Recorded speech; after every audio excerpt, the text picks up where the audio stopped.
ఎక్కడన్నా కానీ పవిత్రమైన పుణ్యక్షేత్రాలకు పోవాలంటే బస్ ఎక్కండి, అన్నా క్యాంటీన్లో భోంచేయండి, దేవాలయాల్లో కూడా ఉచితంగా భోజనం పెడుతున్నాం, ఫ్రీగా దేవుణ్ణి చూసి మీరు కావాల్సిన కోరికలు కోరుకొని వచ్చే పరిస్థితి వస్తుందని చెప్పి నేను మీకు తెలియజేస్తున్నా.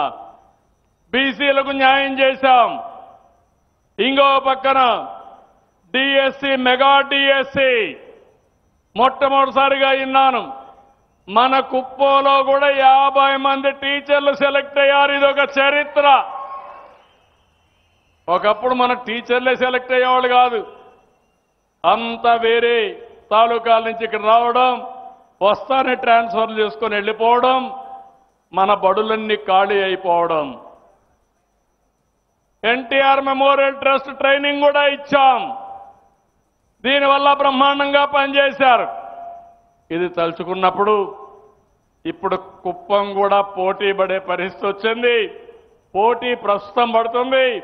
రాబోయే రోజుల్లో పోటీలో తిరుగులేని శక్తిగా ఈ నియోజకవర్గం తయారవుతుందని నేను ఆకాంక్షిస్తున్నా. నేను ఆ రోజు ఒక మాట చెప్పాను. మెగా డిఎస్సి ద్వారా యువతకు ఉద్యోగాలు ఇస్తాన్నాం. ఇచ్చాం, మాట నిలబెట్టుకున్నాం. ఈరోజు కొంతమంది ఆటో డ్రైవర్స్ ఉన్నారు. వాళ్ళు కూడా ఇబ్బందుల్లో ఉన్నారని బాధపడుతున్నారు. మా శ్రీశక్తి ఆడబిడ్డలకు ఇచ్చిన తర్వాత వాళ్ళు కూడా ఇబ్బంది పడుతున్నారు. వాళ్ళతో కూడా మాట్లాడి ఎలక్షన్ మేనిఫెస్టోలో చెప్పినట్టు వాళ్ళను కూడా ఆదుకోవడానికి అన్ని విధాల ప్రయత్నం చేస్తామని చెప్పి మీ అందరికీ తెలియజేస్తున్నా. ఈ ప్రభుత్వం అనేది అందరి ప్రభుత్వం. ప్రతి ఒక్కరికి న్యాయం చేసి ఎవరికి కూడా ఇబ్బంది లేకుండా చేస్తామని చెప్పి నేను మీకు తెలియజేస్తున్నా. ఈరోజు ఒక పక్కన ఇలాంటి కార్యక్రమాలు చేసి మనం సంక్షేమ కార్యక్రమాలతో ముందుకు పోతూ కుప్పంలో ఇప్పుడిప్పుడు మీరు ఆలోచిస్తే అభివృద్ధికి కూడా నాంది పలుకుతున్నాం. ఈరోజు కుప్పం నియోజకవర్గంలో కాడా ఆధ్వర్యంలో ఈరోజు మీరు చూస్తే దగ్గర 12 ప్రాజెక్టులు వచ్చాయి. ఈ 12 ప్రాజెక్టుల వల్ల 3,908 కోట్ల రూపాయలు పెట్టుబడులు వస్తున్నాయి. దగ్గర 15,600 మందికి ఉద్యోగాలు వస్తాయి. దీనివల్ల ఇండైరెక్ట్ గా 26,581 మందికి ఇండైరెక్ట్ గా ఉద్యోగాలు వస్తాయి. ABIS protein private limited poultry and chicken processing కి 200 కోట్ల రూపాయలు ఖర్చు పెడుతున్నారు. 2,200 మందికి ఉద్యోగాలు వస్తాయి. 700 మందికి ఇండైరెక్ట్ ఉద్యోగం వస్తుంది. Mother Dairy fruit pulp processing వస్తుంది. 260 కోట్లు ఖర్చు పెడతారు. 850 మందికి డైరెక్ట్ గా, 3,150 మందికి ఇండైరెక్ట్ గా ఉద్యోగాలు వస్తాయి. ఇక్కడే అలీప్ ఉంది. Plotted factory, women green and sustainable industrial park పెట్టారు. మహిళా శక్తి భవన్ క్రియేట్ చేస్తున్నారు. దగ్గర ఒక కొన్ని వేల మందిని పారిశ్రామికవేత్తలుగా తయారు చేస్తామని ఇక్కడే రమాదేవి గారు వాళ్ళ టీం ఉన్నారు. వాళ్ళందరూ పనిచేస్తున్నారు. గట్టిగా చప్పట్లు కొట్టి మహిళల కోసం పనిచేసే ఆర్గనైజేషన్ ని అభినందించాలి. ఏస్ ఇంటర్నేషనల్ వచ్చారు. ఫుడ్ అండ్ డైరీ ఇంగ్రీడియంట్స్ కోసం 525 కోట్లు ఖర్చు పెడుతున్నారు. 2,000 మందికి డైరెక్ట్ గా, 5,000 మందికి ఇండైరెక్ట్ గా ఉద్యోగాలు వస్తాయి. Sreeja milk producers organisation dairy and related products, cooling and processing, animal feed ఇవన్నీ తీసుకొస్తున్నారు. 233 కోట్లు ఇన్వెస్ట్ చేస్తున్నారు. 850 మందికి ఉద్యోగాలు, ఇండైరెక్ట్ గా 3,150 మందికి వస్తాయి. ఈ రాయిస్ మోటార్స్ కింద ఎలక్ట్రికల్ వెహికల్స్ మ్యానుఫ్యాక్చరింగ్ కి 200 కోట్లు ఖర్చు పెడుతున్నారు. 280 మందికి డైరెక్ట్ గా, 130 మందికి ఇండైరెక్ట్ గా ఉద్యోగాలు వస్తాయి. SPF soya private limited edible oil extraction కోసం వచ్చారు. 373 కోట్లు ఖర్చు పెడుతున్నారు. 1,500 మందికి డైరెక్ట్ గా, 1000 మందికి ఇండైరెక్ట్గా ఉద్యోగాలు వస్తున్నాయి. వీళ్ళు కాకుండా Shreshta renewable private limited compressed biogas మ్యానుఫ్యాక్చరింగ్కి వచ్చారు. 40 కోట్లు ఖర్చు పెట్టి డైరెక్ట్గా 8 మందికి 31 మందికి ఇండైరెక్ట్గా వస్తున్నాయి. రెడ్ బెర్రీ ఫుడ్ అండ్ ఇన్స్ కింద వచ్చి integrated agritech and food processing hub ఇది 300 కోట్లు ఖర్చు పెడుతున్నారు. 500 మందికి డైరెక్ట్గా 10,000 మందికి ఇండైరెక్ట్గా ఉద్యోగాలు వస్తాయి. అదే మరి పైనీర్ క్లీన్ ఏఎంపీఎస్ ప్రైవేట్ లిమిటెడ్ కింద ఇంటిగ్రేటెడ్ ఎయిర్ క్రాఫ్ట్ మ్యానుఫ్యాక్చరింగ్ ఇక్కడ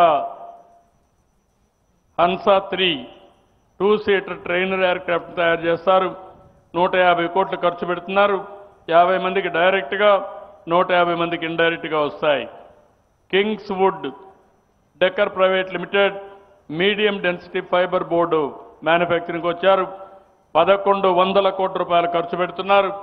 1512 మందికి డైరెక్ట్గా 500 మందికి ఇండైరెక్ట్గా వస్తున్నాయి.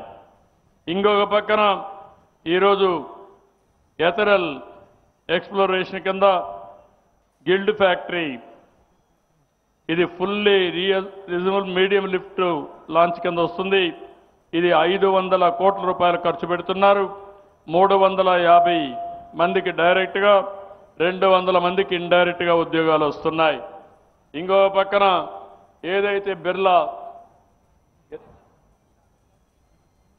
స్కిల్ డెవలప్మెంట్ నిన్న ఫోన్ హిండాల్కో అయితే కడాన సెల్ ఫోన్స్ తయారు చేసే పార్ట్స్ లో కూడా మన కుప్పంలో తయారు చేయబోతున్నారు. ఐఫోన్ అదే సెల్ ఫోన్ అంటే ఐఫోన్కు సంబంధించిన ఒక పార్ట్ని ఇక్కడ తయారు చేసే పరిస్థితికి వస్తున్నారు. అదే మరిగా ఇక్కడ బిర్లా ట్రస్ట్ అయితే స్కిల్ డెవలప్మెంట్ని ఆంటర్ప్రెన్యూర్స్ని కూడా ప్రమోట్ చేయడానికి ముందుకు వస్తున్నారు. తమ్మడిలో నీళ్లు వస్తే చాలా లాభాలు వస్తాయి. ఈరోజు నీళ్లు వచ్చాయి. కుప్పానికి ఇంకొక అడ్వాంటేజ్ కూడా వచ్చింది. ఒక పక్కన పాత national highway Bengaluru to Chennai Krishnagiri ద్వారా పోతుంది. కొత్త నేషనల్ హైవే బెంగళూరు నుంచి చెన్నైకి ఎక్స్ప్రెస్ వే వస్తుంది, కోలార్ ద్వారా పోతుంది. ఈ రెంటి మధ్యలో మనం ఉన్నాం. కేజీఎఫ్ నుంచి పొగురుపల్లి ద్వారా ఒక రోడ్డు కానీ కృష్ణగిరి కుప్పాన్ని తీసుకొస్తే ఈ రోడ్డు నేరుగా మళ్ళీ కృష్ణగిరికి వెళ్తుంది. తొందరలోనే ఇక్కడ ప్రారంభమై బెంగళూరు ఔటర్ రింగ్ రోడ్లో ఓసూరు దగ్గర కవర్ అయ్యేడుగా ప్యారలల్ రోడ్డు కూడా తీసుకొస్తున్నాం. ఆ రోడ్డు వస్తే డైరెక్ట్ గా 1.5 గంటకి వెళ్ళిపోతాం. ఇప్పుడు ఇవన్నీ వచ్చిన తర్వాత ఇంకో పక్క మీరు చూస్తే ఇక్కడే రైల్వే స్టేషన్ ఉంది. అనేక ట్రైన్లు ఫాస్ట్ ట్రైన్స్ కూడా వచ్చే పరిస్థితికి వచ్చింది. ఇది కాకుండా కుప్పంలో తొందరలోనే ఎయిర్పోర్ట్ కూడా డిసెంబర్లో ప్రారంభిస్తాం. కార్గోకు ఉపయోగిస్తాం, ప్యాసింజర్స్కు ఉపయోగిస్తాం. దీన్ని ఒక హబ్గా తయారు చేస్తామని చెప్పి నేను మీకు తెలియజేస్తున్నా. అనేక రకాలైనటువంటి ఇనిషియేటివ్లు తీసుకుంటున్నాం. దేశంలో ప్రపంచంలో ఉండే టెక్నాలజీస్ అన్నీ ఇక్కడ తీసుకొస్తా, పరిశ్రమలు తీసుకొస్తా, ఎడ్యుకేషన్కు ప్రాధాన్యత ఇస్తా, మానవ వనరుల అభివృద్ధి కోసం పనిచేస్తాం. ఈరోజు ఒక్క చిన్న ఉదాహరణ ఏ దిశలో ఆలోచిస్తున్నామంటే నేను ఎన్నోసార్లు చెప్పాను, రాష్ట్రంలో చేసే ఒక ప్రయోగాలకి కుప్పం కేంద్రంగా తయారవుతుందని మీకు ఎప్పుడో చెప్పాను. ఈరోజు మిమ్మల్ని అడుగుతున్నా, సంజీవని అనే మాట ఎప్పుడన్నా విన్నారా మీరు అని అడుగుతున్న చరిత్రలో విన్నారా? సంజీవని వినలేదా? చరిత్రలో రామాయణం విన్నారా లేదా? విన్నారా లేదా? రాముడు మూర్ఛపోతే, లక్ష్మణుడు ఆ రోజు మూర్ఛపోతే యుద్ధంలో అప్పుడు ఏం జరిగింది? సంజీవని మొక్క కావాలన్నారు.